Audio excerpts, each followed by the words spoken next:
말씀 나누겠습니다. 함께 읽겠습니다. 예수께서 길을 가실 때 날 때부터 맹인된 사람을 보신지라. 아멘. 기도합니다. 하나님, 오늘도 이 귀한 새벽에 주 앞에 기도하고 또 이 고요한 새벽을 깨우며 기도하는 믿음의 백성들을 하나님 붙들어 주시고 주님의 크신 은혜로 함께하여 주셔서 하나님, 우리가 두렵거나 떨리거나 또 외롭지 않게 하시고 주님의 크신 은혜와 사랑으로 회복되어지며 또 확신 가운데 승리할 수 있도록 하나님 은혜를 내려 주옵소서. 우리의 연약함과 또 우리의 모든 것들을 주님 아시오니 주님 선하신 팔로 우리를 이끌어 주시옵소서. 이 시간 1,000번째로 드려진 예물들이 있습니다. 또 범사에 감사해요. 드려진 예물을 기뻐 받아 주옵시고, 하나님 조용슬 검사 하나님 잘 받을 수 있도록 인도하여 주옵소서. 우리 그런 마음으로 드려진 예물도 기뻐 받아 주옵소서. 말씀을 나눌 때 주님 함께하여 주실 것을 믿사옵고 거룩하신 예수 그리스도 이름으로 기도 올려옵나이다. 아멘. 모든 것에는 원인을 찾는 찾는 것이 중요하죠. 이게 왜 그랬을까? 저거는 왜 저렇게 됐을까? 이번에 좀 혼란스러운 이 전국의 이 모습들을 보면, 나라의 모습들을 보면 왜 그럴까 생각을 해보며 참 안타까운 여러 가지 모양이 또 마음이 듭니다. 우리는 모든 일에 그 원인을 찾습니다. 저 사람이 저랬어. 어떤 무슨 사고가 나면 누가 끼어들었어, 누가 난폭 운전했어, 누가 실수했어, 아니면 과속을 했어, 음주운전했어. 원인을 찾겠죠.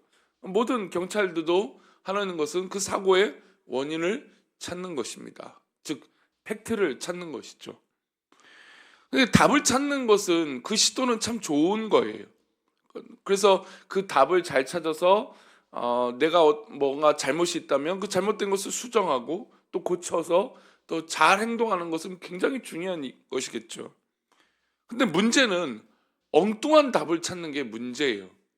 최근에 우리 어른들이 그때 아이고 젊은 사람들이 참 좀 이래서는 안 돼라고 하는 것은 젊은 사람들이 다른 게 문제가 아니라 엉뚱한 답을 믿고 엉뚱한 답을 답대로 행동하기 때문이에요. 그러니까 어른들이 볼 땐 아니 저렇게 많은 것을 배우고 정말 똑똑하다고 생각하는데 아니 어떻게 저렇게 엉뚱한 답을 찾고 엉뚱하게 행동을 하지? 그런 것이죠. 그러니까 우리 신앙에서도 때로는 엉뚱한 답을 찾을 때가 있어요. 그래서 그 엉뚱한 답을 찾음으로 이 잘못된 신앙의 시선을 갖게 되는 거죠. 그 잘못된 신앙의 시선을 가지게 되면 어떻게 될까요? 오해하고 또 판단하는데 굉장히 이 편협된 시각을 가질 수 있게 된다는 겁니다. 때로는 당장 정답을 찾지 못할 때가 있다면 그냥 내버려둬도 큰 문제가 아닐 것입니다. 근데 오늘 본문에서 예수님의 제자들이 엉뚱한 답을 찾아서 예수님께 알려주는 모습이 보여집니다. 예수님이 제자들과 함께 길을 가다가 누구를 만났냐면 태어날 때부터 소경된 사람을 만났습니다. 우리 1절입니다. 함께 읽겠습니다. 예수께서 길을 가실 때 날 때부터 맹인된 사람을 보신지라. 날 때부터 맹인된 사람을 만났습니다. 이 사람은 이 소경은 유명한 사람이었죠. 왜냐하면 날 때부터 앞을 보지 못했기 때문에 주변 사람들에게, 동네 사람들한테 불쌍하다라고 판단을 받았던 사람입니다. 당연히 커서도 장성에서도 부모의 품을 떠나 뭐 하고 살았을까요? 이가 선택하는 건 구걸이죠. 이 당시는 다 부모님 품 안에 늘 있던 게 아니라 다 장성하면 또 크면 자기 밥그릇을 자기가 차지하고 살아야 돼요. 그걸 할 수 있는 건 다른 것이 없죠. 일을 할 수 있는 건 아니까. 지금처럼 일을 지금도 어렵지만 이 당시는 더더욱 어려웠겠죠. 그래서 할 수 있는 건 구걸밖에 없었던 겁니다.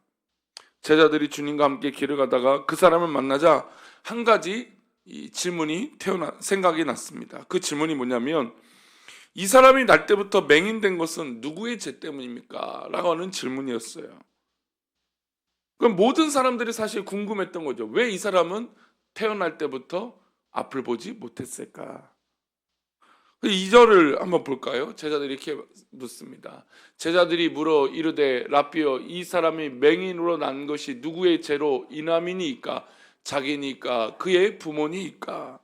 이것은 제자들만 생각했던 것이 아닙니다.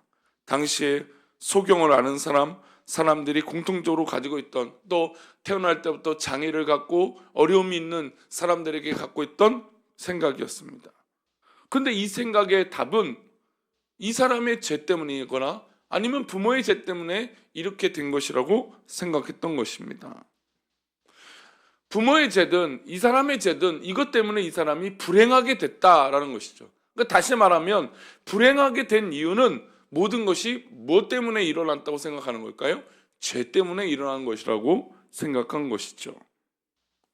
우리와 모습이 조금 다른 사람이나 몸이 불편한 사람들을 보면 일반적인 사고방식이 죄 때문에 이렇게 되었을 것이라고 확신한다는 것입니다. 우리가 욥을 보아도 그렇지 않습니까? 욥은 동방의 의인이라고 불렸습니다. 그런데 그는 한순간에 모든 것을 잃어버리게 됐습니다. 재산과 자녀, 자신의 건강마저 잃어버리게 되죠. 너무나 순식간에 모든 것이 일어나 버렸습니다. 그런데 욥에게 친구들이 찾아오죠. 그러나 친구들은 욥에게 위로를 한 것이 아니라 욥에게 추궁하듯이 묻습니다. 야, 잘 생각해봐. 야, 너 죄 때문에 그런 거 아니야? 너 모르게 지은 죄가 있던 거 아니야? 하나님은 죄 없는 자들을 이렇게 만들지 않아. 그리고 회개해 라고 하는 이야기를 하죠. 욥은 아무리 자신을 생각해도 자기가 이렇게 이런 일을 겪을 만큼 죄를 지었다라고 생각하는 것이 없었던 것입니다. 그리고 친구들에게 항변하죠. 나는 그렇게 죄 짓지 않았다. 그러니까 이런 얘기를 하니까 친구들은 오히려 넌 너무 교만해 라고 얘기를 하는 겁니다. 그것이 반복되는 대화가 바로 욥기죠.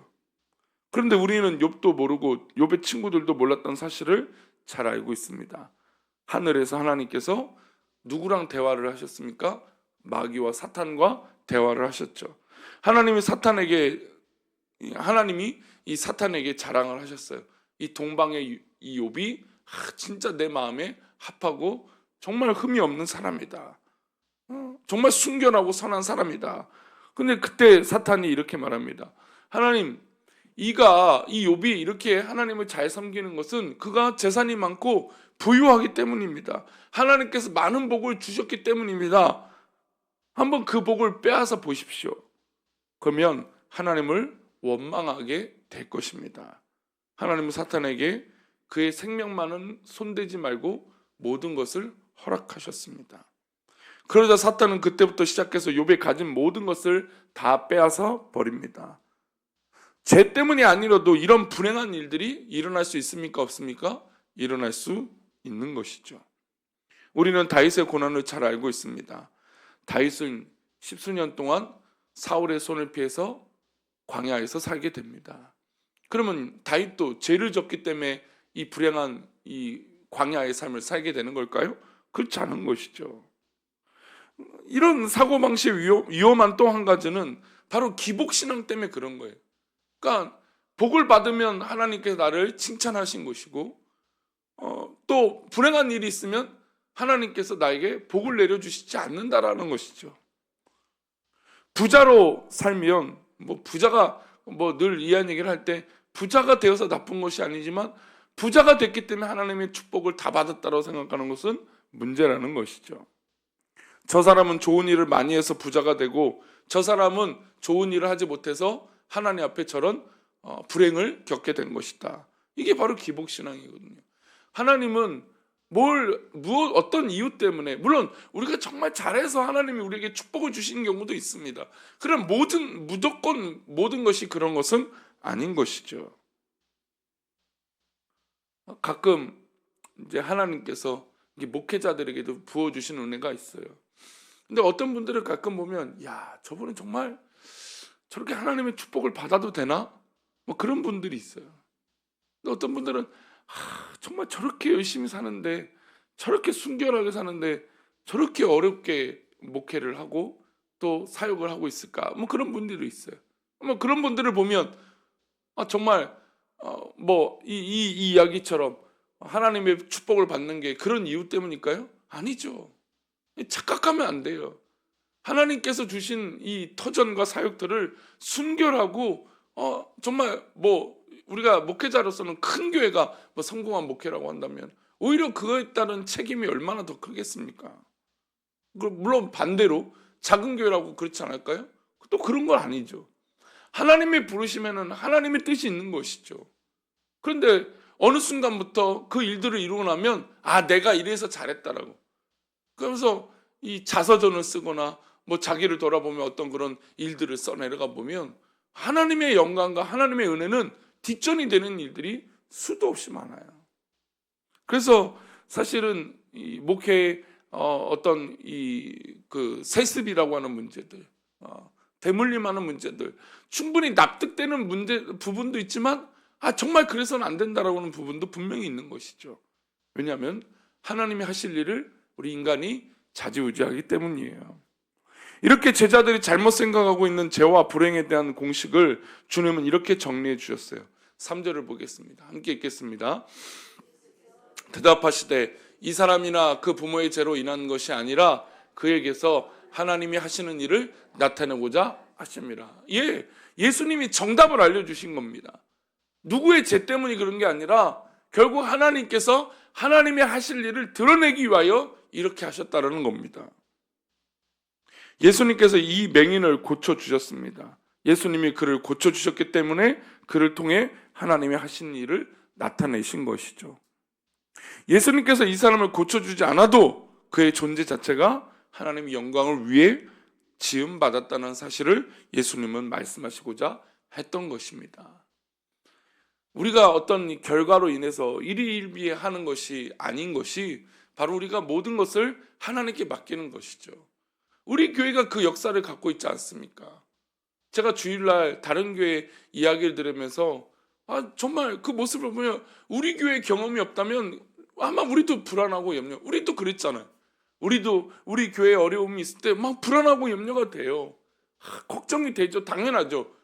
잘 모르기도 하고 이게 우리가 막 그냥 다 실패만 하고 있는 것 같고 넘어지는 것 같은 두려움이 생기는 것 같고 괜히 내가 선택하는 것이 인간적인 것은 아닌가 막 염려가 되고 걱정이 됩니다. 그런데 우리 교회가 이렇게 또 감사할 순간이 있었지. 물론 아픔이 있죠. 어려움이 있었죠. 그것이 없어진 건 아닙니다. 그러나 또 이렇게 감사하고 기뻐할 수 있는 순간을 하나님이 허락하시지 않습니까?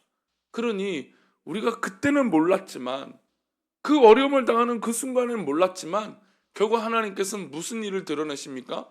하나님의 일을 드러내시는 거예요. 예수님이 이 땅에 오신 것은 무엇입니까? 바로 하나님이 우리를 사랑하시는 것을 드러내시기 위함이에요. 물론 예수님이 이 땅에 오셔서 복음을 전하시고 하나님 나라를 전파하시고 병든 자를 고치시고 가난한 자를 함께 하셨던 그 놀라운 사역도 있지만 가장 중요한 사역은 하나님의 일, 하나님의 사랑, 그 십자가로 말미암아 우리를 구원하시고자 그것을 드러내신 것 아니겠습니까? 그러니 우리 성도님들 오늘 나를 통하여 하나님의 영광이 드러나기를 소망합니다. 그러니 나를 통해서 우리 교회를 통해서 하나님이 하실 일들이 드러나기를 소망합니다. 이게 맞는 것 아니겠습니까? 우리가 어떤 내 인간적인 판단으로 정답을 잘못 해석하지 마시고 하나님께 맡겨보십시오. 그리고 하나님의 뜻이 무엇인지 분별해 보십시오. 그럼 하나님께서 선하고 복된 은혜의 영광의 자리를 우리 성도들 가운데 이루어주시고 또한 그것이 기도의 자리이거든 그 기도로 말미암아 우리 성도들을 살게 하실 것을 믿습니다. 그러니 우리 입에서 약할 때 강함 되시는 것이죠. 오히려 부족할 때 하나님이 영광을 나타내어 주실 줄 믿습니다. 그렇게 승리하시는 저와 여러분 되시기를 축원합니다. 기도합니다. 하나님, 우리에게 일어나는 일들이 우리가 때로는 감당하기 어려운 일이 일어날 수도 있고 때로는 큰 축복을 받을 때도 있을 것입니다. 그러나 우리가 그때마다 어느 것 때문에 일희일비하지 않게 하시고 하나님의 영광을 위해서, 하나님의 때를 위해서, 하나님의 하실 일을 위해서 기도하는 우리들이 되어질 수 있도록 하나님 복을 내려 주옵소서. 주께서 사랑하시는 믿음의 백성들을 그렇게 붙잡아 주시고 인도하여 주실 것을 믿사옵고 거룩하신 예수 그리스도 이름으로 기도 올리옵나이다. 아멘.